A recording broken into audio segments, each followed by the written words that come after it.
నమస్కారం అండి. డాక్టర్ మోవా శ్రీనివాస్ మాట్లాడుతున్నాను.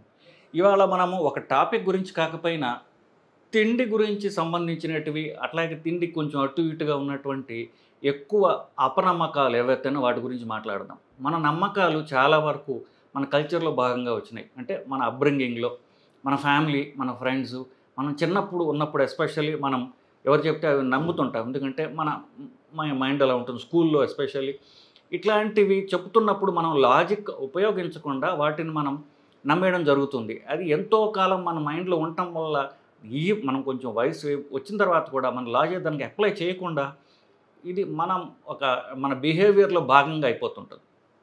నా చిన్నప్పుడు ఆహ్, ఒక 2, 3 నెలలు నేను గుంటూరులో ఒక కోచింగ్ తీసుకోవాల్సిన అవసరం పడింది. అప్పుడు ఒక బయాలజీ టీచర్ వచ్చి ఒక కాన్సెప్ట్ చెప్పాడు.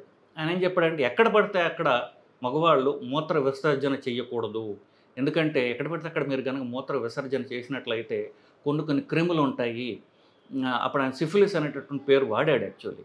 సో, సిఫిలిస్ అనేటటువంటి క్రిమి ఏదైతే ఉందో అది మీరు మూత్రం పోసినప్పుడు మీ మూత్రానికి ఎగెయిన్స్ట్‌గా అది క్రిమి పైకి వెళ్ళి మూత్రం ద్వారా మీకు ఇన్ఫెక్షన్ కాజ్ చేస్తుంది అని చెప్పాడు. అప్పుడు నేను ఇంటర్మీడియేట్ 10థ్ క్లాస్ అయిపోయింది బేసికల్లీ. సో, ఆ టైంలో మరి టీచర్ ఏం చెప్తారు, బయాలజీ టీచర్ అండి. ఇది ఎవరో ఫ్రెండో ఎవరో చెప్పింది కాదు. ప్రాపర్ బయాలజీ టీచర్ ఆయన మాకు చెప్పాడు ఈ మాట. చెప్తే నేను నిజానికి చాలా ఏళ్ళు నమ్మాను. ఎంబీబీఎస్ వచ్చేదాకా కూడా నాకిది అబద్ధము, ఇది సైంటిఫిక్ థాట్‌కి ఇది విరుద్ధంగా ఉంది అని నాకు అర్థం కాలే. ఎంబీబీఎస్‌కి వచ్చిన తర్వాత అప్పుడు అర్థమైంది. ఆయన ఎలా చెప్పాడు, నేనెలా నమ్మాను. సో, ఇట్లాంటివి చిన్న వయసులో మన బుర్రలో ఎప్పుడైతే పడిపోతాయో దాన్ని మనం ప్రామాణికంగా మనం తీసేసుకుంటూ ఉంటాం. అలాంటివి ఏవైతే ఉన్నాయో అవి కొన్ని మనం ఎగ్జాంపుల్స్ ద్వారా ఇవన్నీ అన్‌రిలేటెడ్‌గా ఉంటాయి. ఎగ్జాంపుల్స్ కొన్ని మీకు చెప్తాను బేసికల్లీ. సో, కోడిగుడ్లు తినడం మంచిదే. కానీ కోడిగుడ్డులో పసుపు మనకి హానికరం. అది పారేయాలి. ఇది డాక్టర్లు కూడా చెప్పడం జరుగుతూ ఉంటుంది. గుడ్డు ఈజ్ పర్ఫెక్ట్ ప్రోటీన్ ఫుడ్. నేచర్‌లో దొరికేటటువంటి పర్ఫెక్ట్ ఫుడ్స్‌లో ఏమైనా ఉంటే అది గుడ్డు. అది 0 కార్బోహైడ్రేట్స్ ఉన్నటువంటి ఫుడ్. అది 100 క్యాలరీస్ వస్తాయి. సో, గుడ్డు అంటే గుడ్డు తెల్ల సొన, పసుపు సొన కలిపి తినడమే అది కరెక్ట్ అయినటువంటి పద్ధతి. సో, గుడ్డు పసుపు పారేయడం, తెలుపు మాత్రం తినడం అనేది అది ఒక అపనమ్మకము. తర్వాత గ్రీన్ టీ తాగడం వల్ల బరువు తగ్గుతారు. గ్రీన్ టీ అనేది తాగడం వల్ల మనకి రోగనిరోధక శక్తి మనకి పెరుగుతుంది. ఇది ఒక అపనమ్మకం. ఇది ఎక్స్‌ప్లెయిన్ చేసుకుంటూ పోను. నేను సూత్రాలు చెప్పుకుంటూ పోతా. సో, మరి తప్పదనుకుంటే 1, 2 సెంటెన్సెస్ చెప్తా. సో, గ్రీన్ టీ తాగడం వల్ల బెనిఫిట్స్ వస్తాయి అనుకోవటం అనేది అమాయకత్వం. ఇకపోతే చక్కెర తింటే మనకు షుగర్ పెరుగుతుంది. కానీ బెల్లం తింటే మంచిది. తాటి బెల్లం తింటే ఇంకా మంచిది. సో, ఇది ఇంకొక అపనమ్మకం బేసికల్లీ. చక్కెర మనకొచ్చేది చెరకు గడల నుంచి అయితే బెల్లం కూడా వచ్చేది చెరకు గడల నుంచే. బెల్లాన్ని శుద్ధి చేసే వచ్చేదే చక్కెర బేసికల్లీ. ఆఫ్‌కోర్స్. నెక్స్ట్ తాటి బెల్లం. తియ్యగా ఉండే వాటిలన్నిటిలో కూడా సుక్రోజు, ఫ్రక్టోజ్ ఇవన్నీ ఉంటాయి. వీటన్నిటి వల్ల షుగర్ పెరుగుతుంది. అంటే ఎక్కువ ఎక్స్‌ప్లెయిన్ చేయకుండా చెప్పుకుపోతున్నాను బేసికల్లీ. చిన్నప్పుడు చిరంజీవి గారిదో సినిమా వచ్చింది. మంచి దొంగ అని. అంటే ఏమిటి, దొంగవాడే కానీ మంచివాడు అని. అలాగే ఆల్కహాల్ తాగేటప్పుడు కొంత ఆల్కహాల్ మనకు మంచిది. ఎక్కువ ఆల్కహాల్ తాగితేనే డ్యామేజ్ వస్తుంది అనేటటువంటిది రెండో మించ. ఇది ఈ మధ్య కాలంలోనే లాస్ట్ సంవత్సరంలోనే బ్రిటిష్ మెడికల్ సొసైటీ ఎన్‌హెచ్‌ఎస్ అంటారు. వాళ్ళ వెబ్‌సైట్‌లో పెట్టారు. మీరు ఎవరికంటే వాళ్ళు చూడొచ్చు. సో, మంచి ఆల్కహాల్, బెనిఫిషియల్ ఆల్కహాల్ అంటూ ఏమీ లేదు. ఆల్కహాల్ అనేది ఎంత మోతాదులో తీసుకున్నా మన శరీరాన్ని హాని చేస్తుంది. తర్వాత మగవాళ్ళకి లైంగిక శక్తి పెరగడానికి కొన్ని మూలికలు అవి ఉన్నాయి. అవేమిటి, అశ్వగంధ అనేటటువంటిది. ఇట్లాంటిది మగవాళ్ళల్లో లైంగిక శక్తి పెంచుతుంది. ఇది ఒక మిథ్య. అశ్వగంధ వాడటం వల్ల లైంగిక శక్తి పెరగకపోగా లివర్ డ్యామేజ్ జరగటం అంటూ ఈ మధ్యకాలంలో ఒక స్టడీలో మనం గమనించారు. సో, అశ్వగంధ వాడటం వల్ల హాని తప్ప మనకి ప్రయోజనం లేదు. అలాగే మగవాళ్ళ ఈ లైంగిక శక్తి పెరగడానికి శిలజిత్ అనేటటువంటి ఇంకొక ప్రోడక్ట్ ఉంది. ఇది రాళ్ళ నుంచి వస్తుందని, దీని నుంచి కూడా లైంగిక శక్తి పెరుగుతుందని ఇట్లా చాలామంది యూట్యూబ్ వీడియోస్ ఉన్నాయి. ఇవన్నీ చేయడం జరుగుతూ ఉంటుంది. ఇన్‌ఫ్యాక్ట్ ఇప్పుడు మగవాళ్ళ లైంగిక శక్తి పెరగడం అనేది ఏదైతే ఉందో టాపిక్, ఇదంతా కూడా ఆయుర్వేదం వాళ్ళు మాత్రమే, ఆయుర్వేదిక్ ప్రొడక్ట్స్ ద్వారా మాత్రమే ఇది ట్రీట్ అవుతుంది అనేటటువంటిది చాలా పెద్ద మిస్కన్సెప్షన్. సో, ఎవరన్నా సరే ఇలాంటి ప్రాబ్లం ఉంటే ఫస్ట్ ఆయుర్వేదం డాక్టర్ దగ్గరికి వెళ్ళడం, అదేదో వాళ్ళ స్పెషాలిటీ లాగా. దాని స్పెషాలిటీ పేరు యూరాలజిస్ట్ అనే డాక్టర్ ఉన్నాడు. ఆయన ఎంబీబీఎస్ తర్వాత ఎంఎస్ తర్వాత ఎంసీహెచ్ చదివాడు. అతను దీనిలో స్పెషలిస్టు. మగవాళ్ళల్లో యూరిన్ సంబంధించినటువంటి ప్రాబ్లమ్స్ ఉన్నా, లైంగిక ప్రాబ్లమ్స్ ఉన్నా మీరు కలవాల్సింది యూరాలజిస్టుని, ఆయుర్వేదం డాక్టర్ని కాదు. సో ఈ అశ్వగంధ, తెల్లజెత్తు ఇలాంటివి తీసుకోవడం వల్ల మీకు లైంగిక శక్తి పెరుగుతుంది అనుకోవటం అనేది అమాయకత్వమే కాకుండా మీకు మిమ్మల్ని హాని చేసుకోవడం కూడా జరుగుతోంది. ఎవరికైనా జ్వరం వచ్చింది, జ్వరం వచ్చినప్పుడు జ్వరం వెంటనే తగ్గాలంటే పాలల్లో పసుపు వేసినట్లయితే పాలులో ఈ పసుపులో ఏదో యాంటీ ఆక్సిడెంట్స్ ఉన్నాయి, యాంటీబయాటిక్ ప్రాపర్టీస్ ఉన్నాయి. సో పసుపు వేసిన పాలు తాగితే జ్వరంలో ఎంతో మంచిది.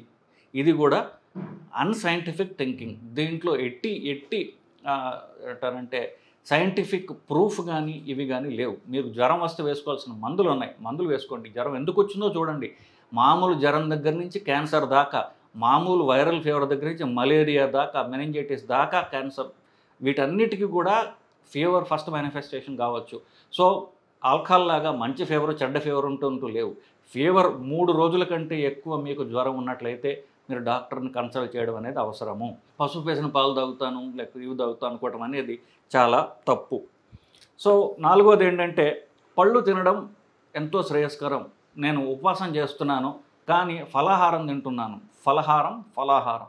సో ఇప్పుడు మధ్యాహ్నం అన్నం తినము కానీ ఒక 4-5 అరటిపళ్ళు తింటాం, లేకపోతే 2 మామిడి పళ్ళు తింటాం. మీ క్యాలరీస్ ఎలా తగ్గుతున్నాయి చెప్పండి. సో అన్నానికి సబ్స్టిట్యూట్ కింద మీరు హై క్యాలరీ ఫుడ్స్ అనేటువంటి పళ్ళు తిని నాకు అంటే మీరు ఒక రిలీజియస్ దాన్ని చేస్తే దాన్ని నేను మాట్లాడను. ఇది మనం రిలీజియన్ మాట్లాడట్లా, మతం మాట్లాడట్లా. మనం అన్సైంటిఫిక్ అంటే నేను ఉపవాసం చేసి బరువు తగ్గుదాం అనుకుంటున్నాను, ఉపవాసం నా శరీరానికి మంచిది అని చేసే వాళ్ళ గురించి మాట్లాడుతున్నా. మీరు రిలీజియస్ పర్పసెస్ గురించి మాట్లాడితే దాంతో మనకు సంబంధమే లేదు బేసిక్లీ. సో నేను బరువు తగ్గాలి కాబట్టి అన్నం తగ్గించుకుని ఉపవాసం చేస్తున్నా, అప్పుడు నేను పళ్ళు తింటాను, పళ్ళు తినడం ద్వారా క్యాలరీస్ తగ్గుతాయి అనుకోవడం, పళ్ళ జ్యూస్ తాగడం, లేకపోతే నేను బ్రేక్ఫాస్ట్ మానేశాను డాక్టర్ గారు, రోజు పొద్దున్నే ఫ్రూట్ జ్యూస్ తాగుతున్నాను, ఈ 2 కూడా అపనమ్మకంతో వచ్చినటువంటి అమాయకపు మాటలు మాత్రమే.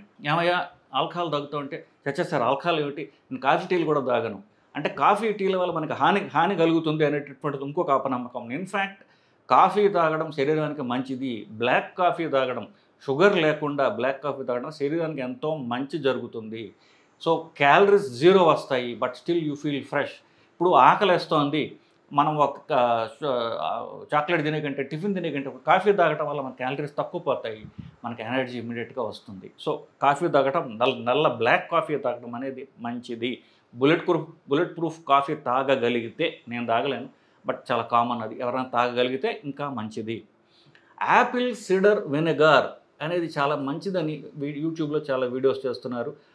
అమెరికా వాడేదో మనకంటే గొప్పవాడని కాదు, అమెరికా వాళ్ళలో కూడా ఇట్లా గోపనమ్మకాలు, క్వాంకులు, హాఫ్ సైన్స్, సూడో సైన్స్ చెప్పేవాళ్ళు అమెరికాలో కూడా చాలామంది ఉంటారు. సో అమెరికాలో ఒక డాక్టర్ బర్గన్ ఆయన ఈ సూడో సైన్స్ని బాగా పెంపొందిస్తుంటాడు. ఆయన చక్కటి మంచి రంగురంగుల పెన్నులతో బోర్డు మీద రాసి ఎక్స్ప్లెయిన్ చేస్తాడు. ఆయన టీచింగ్ విధానం చూసి నేను గొప్ప డాక్టర్ అనుకుని ఆయన చెప్పినవన్నీ నమ్మడం అనేది అమాయకత్వం. ఆయన చెప్పింది ఒకటంటే యాపిల్ సిడర్ వినెగర్ అనేటటువంటి, వినెగర్ అంటే బేసికలీ చింతపండు రసంలాగా ఉంటుంది, పుల్లగా ఉంటుంది.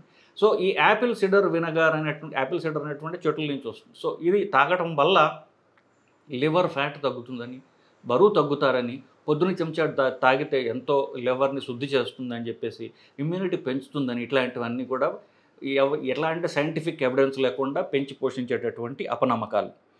పొద్దున్నే లేచి 8 గ్లాసులు నీళ్లు తాగండి, శరీరంలో ఉన్నటువంటి కొట్టుకుపోతాయి బయటికి అనేటటువంటి కొంతమంది చేస్తున్నారు. వాటర్ టాక్సిటీ వచ్చి ఈ మధ్య డెన్మార్క్లో ఒక ఆవిడ చనిపోయింది ఇట్లాంటి వీడియోస్ చూసి బేసికలీ. సో శరీరంలో అవసరమైన దానికంటే ఎక్కువ నీళ్లు తీసుకోవటం వల్ల సోడియం తగ్గిపోయి ప్రాబ్లమ్స్లో పోతున్నారు తప్ప, శరీరానికి ఎంత నీరు కావాలి అనేది శరీరం డిసైడ్ చేసుకుంటుంది. అది ఇక్కడ మనకి మెదడు మధ్యలో, నుదుటి మధ్యలో మెదడులో ఉండేటటువంటి పిట్యూటరీ అనేటటువంటి మాస్టర్ గ్రంథి దాన్ని కంట్రోల్ చేస్తుంది. అంటే ఆ బ్రెయిన్లో అంత ఇంపార్టెన్స్ ఇచ్చింది నేచర్ మన మెదడుకి. సో నీరు తగ్గిపోతుంది అనగానే దాహం అనేటటువంటి ఒక డిఫెన్స్ మెకానిజం మనకి పెట్టింది. సో ఎంత నీరు కావాలి, మీకు దాహం వేస్తే తాగండి తప్ప ఇన్ని గ్లాసులు నీళ్లు తాగుతాను, కాపర్ గ్లాసులో నీళ్లు తాగుతాను, 8 గ్లాసులు నీళ్ళు తాగితే అదేదో సింక్లోనో డ్రైన్లోనో మనం ఏదో కొట్టుకుపోవడానికి నీళ్లు పోసినట్టుగా ఉన్నాం అన్నీ కొట్టుకుపోతాయి బయటికి అనుకోవడం మన కిడ్నీలని అవమానించడం, మన బ్రెయిన్ని అవమానించడం. ఇప్పుడు నీళ్లు తాగేస్తే బయటకు ఊరికే పోతాయి, అది కొట్టుకుపోయినట్టు పోవు కదా. కిడ్నీ ఎందుకు మరి ఉంటే, పేగులు ఎందుకు ఉన్నాయి, ఏది బయటికి పోవాలి, ఏది ఉంచుకోవాలి అనేది కిడ్నీలు చాలా మిల్లీమీటర్ బై మిల్లీలీటర్ చాలా జాగ్రత్తగా అవి కంట్రోల్ చేస్తాయి. నీళ్లు తాగితే అన్ని కొట్టుకుపోతాయి అనుకోవడం అనేది అమాయకత్వం. ఇకపోతే ప్రోటీన్, వే ప్రోటీన్ అనేటటువంటి తినాలా వద్దా? వే ప్రోటీన్ అనేది పాల నుంచి వచ్చింది. సో మీరు ప్రోటీన్ తీసుకోవాలి అని ఎవరైతే అనుకుంటున్నారో వాళ్ళకి వాళ్ళ బరువుకి 1 గ్రాము అంటే 1 gram per KG body weight. మీరు 60 కిలోలు ఉంటే 60 గ్రాముల ప్రోటీన్ తీసుకోవచ్చు. సో అది 2 గ్రాములు 2.5 గ్రాముల దాకా కూడా అవ్వచ్చు. మీరు ఒకవేళ వెయిట్ చేస్తున్నారు, మీరు మజిల్ బిల్డింగ్ మీద మీకు ఇంట్రెస్ట్ ఉంది అన్నప్పుడు, లేదా మీరు బ్రేక్ఫాస్ట్ ఆపేశారు, మీకు క్యాలరీస్ కావాలి, ఇలాంటి వాళ్ళందరూ కూడా వే ప్రోటీన్ అనేటటువంటిది మీరు నిస్సంకోచంగా 2-3 సార్లు తాగినా కూడా మీకు ఎలాంటి హాని జరగదు. కానీ కొన్ని ఈ ప్రోటీన్ ప్రొడక్ట్సే ఉన్నాయి, మిగతా కాంపోజిషనే దీనికి ఉంటుంది. కానీ ఆ పేరు చెప్తే అది వాళ్ళ బిజినెస్ని దెబ్బతీస్తున్నారు అనుకుంటారు. కొన్ని ప్రొడక్ట్స్ ఉన్నాయి, అవి షాపుల్లో దొరకవు, అవి కొన్ని నెట్వర్క్స్ ద్వారా వాళ్ళు దాన్ని సేల్ చేస్తుంటారు. సో నెట్వర్క్స్ ద్వారా వస్తుంది, సేల్లో లేదు కాబట్టి ఇది చాలా మంచిది గొప్పది అనుకుంటారు. నార్మల్ ప్రోటీన్ పౌడరే అది, కాకపోతే వాళ్ళ మార్కెటింగ్ విధానం అలా ఉంది. సో అది ఏదో షాపుల్లో దొరికే దానికంటే మంచిది అనుకోవటం కూడా అమాయకత్వం మాత్రమే. అన్ని ప్రోటీన్లు ఒక్కటే. వే ప్రోటీన్ ఎవరు అమ్మినా వాళ్ళు తీసేది పాల నుంచే, అది సేఫ్, ఎన్నిసార్లు తాగినా మనకి నష్టం లేదు. బేసికలీ వయస్సు ఒక ఫేస్లో కనిపించడం తగ్గించుకోవాలి అంటే ఎర్ర ద్రాక్ష తినాలి. దాంట్లో ఎర్రగా ఉండేటటువంటి పిగ్మెంట్ పేరు రెస్వెరాట్రాల్ అనేది. ఇది తాగడం వల్ల నా వయస్సు పెరగడం కనిపించదు, యంగ్గా కనిపిస్తాను, ఇట్లాంటివి కూడా కొన్ని ప్రాచుర్యంలో ఉన్నాయి. దానికి కూడా ఎట్లాంటి బేసిస్ లేదు. నిజానికి ఎర్ర ద్రాక్ష వల్ల ఎర్ర ద్రాక్ష దాని నుంచి వచ్చినటువంటి డ్రింక్ రెడ్ వైన్ తాగడం వల్ల కాస్త ప్రొటెక్టివ్ కొలెస్ట్రాల్ పెరుగుతుంది అనేది సైంటిఫిక్. కానీ నా ఏజింగ్ స్లో అవుతుంది అనుకోవడం అనేది తప్పు థింకింగ్.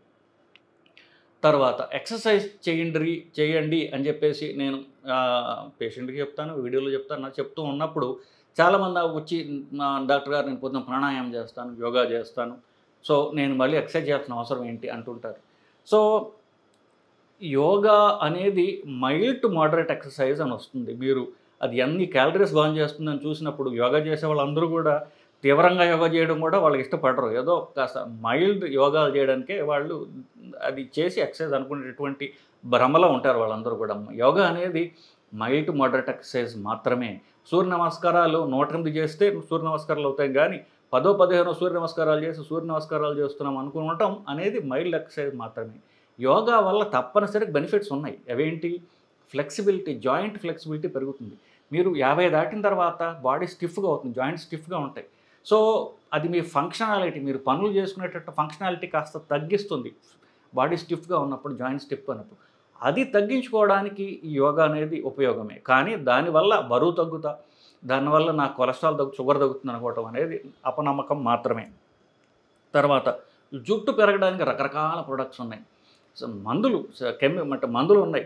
మందులు కాకుండా నేను వైటమిన్స్ తీసుకుంటా, బయోటిన్ తీసుకుంటాను, లేకపోతే రకరకాల ఆయిల్స్, పూల నుంచి వచ్చిన మందార ఆయిల్స్, ఇట్లాంటివన్నీ నేను తలకు పట్టించుకుంటాను అనుకోవటం అది నాన్ సైంటిఫిక్.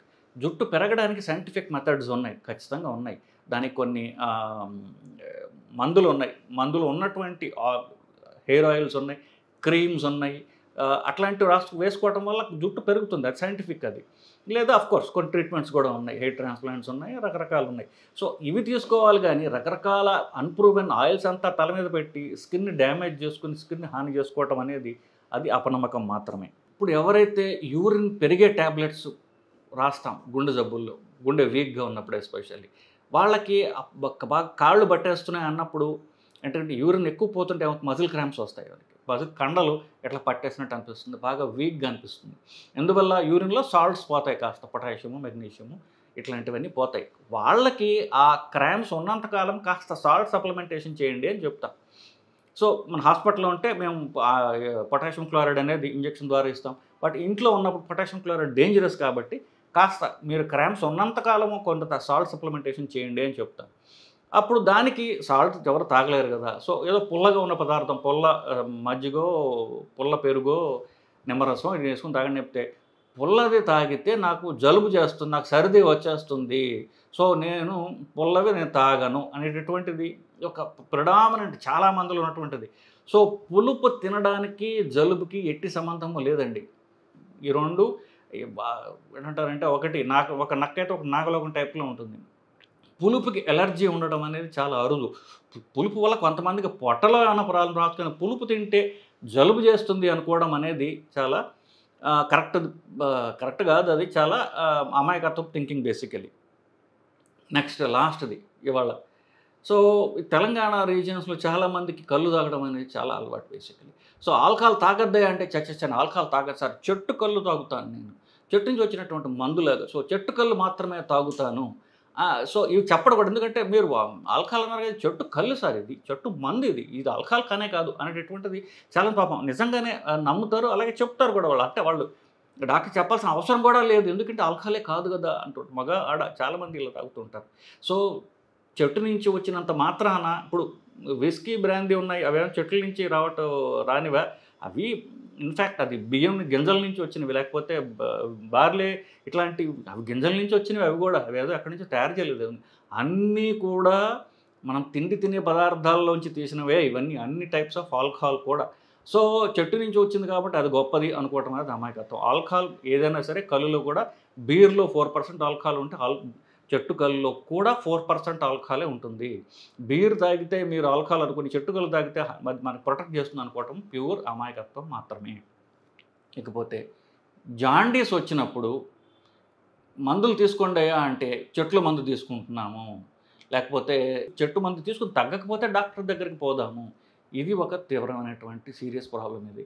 సో జాండీస్ వచ్చింటే లివర్ దెబ్బతిన్నది. లివర్ దెబ్బతింటే మీరు ఒక్కొక్కసారి సెల్ఫ్ లిమిటింగ్, అదంటే ఏం చేయకపోతే తగ్గిపోతుంది. కానీ మీరు చెట్ల మందులు పొట్ల మందులు వేసుకోవటం వల్ల లివర్ తాను అది హీల్ చేసుకోవటం కూడా టైం ఇవ్వట్లేదు దానికి, ఇవన్నీ మళ్ళీ లివర్లో కూర్చుంటాయి. సో కొన్ని నేను ఇంతకుముందు చెప్పినట్టుగా కొన్ని అశ్వగంధ ఇట్లాంటివి లివర్ని డ్యామేజ్ చేస్తాయి. మీరు చెట్ల నుంచి అసలే లివర్ దెబ్బతిని అది జాండీస్ వచ్చింది, కామెర్లు వచ్చాయి, ఇట్లాంటివన్నీ మీరు తీసుకోవటం వల్ల లివర్ డ్యామేజ్ పెంపొందిస్తున్నారు, లివర్ డ్యామేజ్ ఇంకా పెరిగిపోతుంది. సో మీకు జాండీస్ వచ్చినా ఇంకే ప్రాబ్లం వచ్చినా తెలంగాణ ఏరియాలో చాలామందికి చెట్ల మందు అనేటటువంటిది చాలా పాపులర్. సో చెట్ల మందు మాత్రం ఇవ్వకండి. ఏం చేయకుండా ఇంట్లో కూర్చోండి పర్వాలేదు, ఒక్కొక్కసారి జాండీస్ ఇంప్రూవ్ అవుతుంది. కానీ చెట్ల మందులు తీసుకుని మిమ్మల్ని మీరు హాని చేసుకోవద్దు అనేది నా మనవి. సో కొన్ని రకరకాల ఏరియాస్లో మనకు కామన్గా ఉన్నటువంటి అపనమ్మకాల గురించి మాట్లాడాం. సో ఇవి ఇంకా ఎందుకంటే ఇవి మనం ఆలోచించే కొద్దీ కనిపిస్తూనే ఉంటాయి కాబట్టి నా పరివ్యూలోకి వచ్చిన చాలా వాటికి ఒక లిస్టు లాగా వేసి వాళ్ళు చెప్పాను. ఇంకా ఉన్నట్టు ఉంటాయి, ఇంకా ఉన్నటువంటి కామెంట్స్ రూపాలు తెలియజేయండి. Will keep this discussion going అండి. నమస్కారం.